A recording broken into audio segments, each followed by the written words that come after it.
So there's one differentiator already on the table. And again, it's just, again, I keep saying it's just everything's all in one place. You wouldn't believe how frustrating it is if, recently I went to Macro and I was looking for highlighters and they didn't have the neon color I was looking for. I was doing some contractual reviews and I needed that neon one that looks nice. And they didn't have it. I was so frustrated. I ended up going to CNA, I think it was. But again, it's about that. It's about that service that gets applied to it. Even the layout of stores, sometimes when you go to stationery, there's a specific layout kind of that you have set in stone, and all your CNAs or your PNAs or your swoops or whatever it is look similar. So it makes that parent coming into the store to shop a lot easier. You're not going to get that in another store. You're not going to get that because it's constantly changing. It's constantly different. You're not guaranteed that you're going to get that stapler pack of 22 coloring pencils at Pick and Pay like you did last year, because they're just in it in the game to get the best cost price and to push out volumes for the suppliers. So there's no consistency available from that particular stance. And Tracy, what would you say differentiates a good specialist store versus a bad one? Stock. Stock. Okay. Stock. Stock, or did you say stock? Stock, as in STOCK.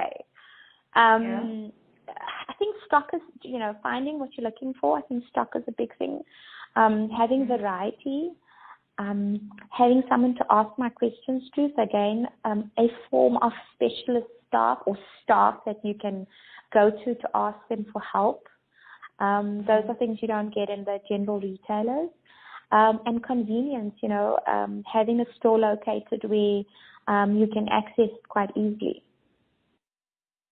And just talking about the store locations, would you, so just drawing from your experience at CNA, if you can, would you have had a differentiated product offering across the store? So, for example, if I go to the Sandton City store, the product offering there is curated for that particular market, and if I go to a store in Soshanguve, would it be different?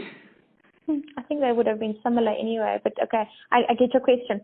So generally what you would have is in terms of from a planning perspective, you would range your store according to a classification. So you'd classify your products, and your classification is based on your volume that you sell, but also there's an overlay of regions. So in some cases, it's, for example, you would sell a lot more rain jackets in Cape Town than you would sell in Durban or, I don't know, Joburg Highlands maybe, because it doesn't rain that much in a particular period of the year. So that's based on the trend.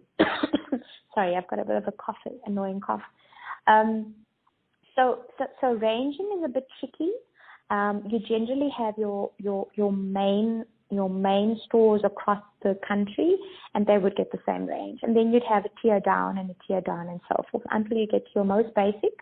But then even your most basic store will have the core of what is required from a classification of SKUs. Does that kind of answer your question? And so Tracy, so I presume, did you have a centralized procurement model at CNA? When you mean centralized, what do you actually mean? As in, do you have buyers sitting at head office deciding on the inventory across the stores, or is putting in an order to head office depending on their requirements for that particular? Okay, so so it's a push model, not a pull model.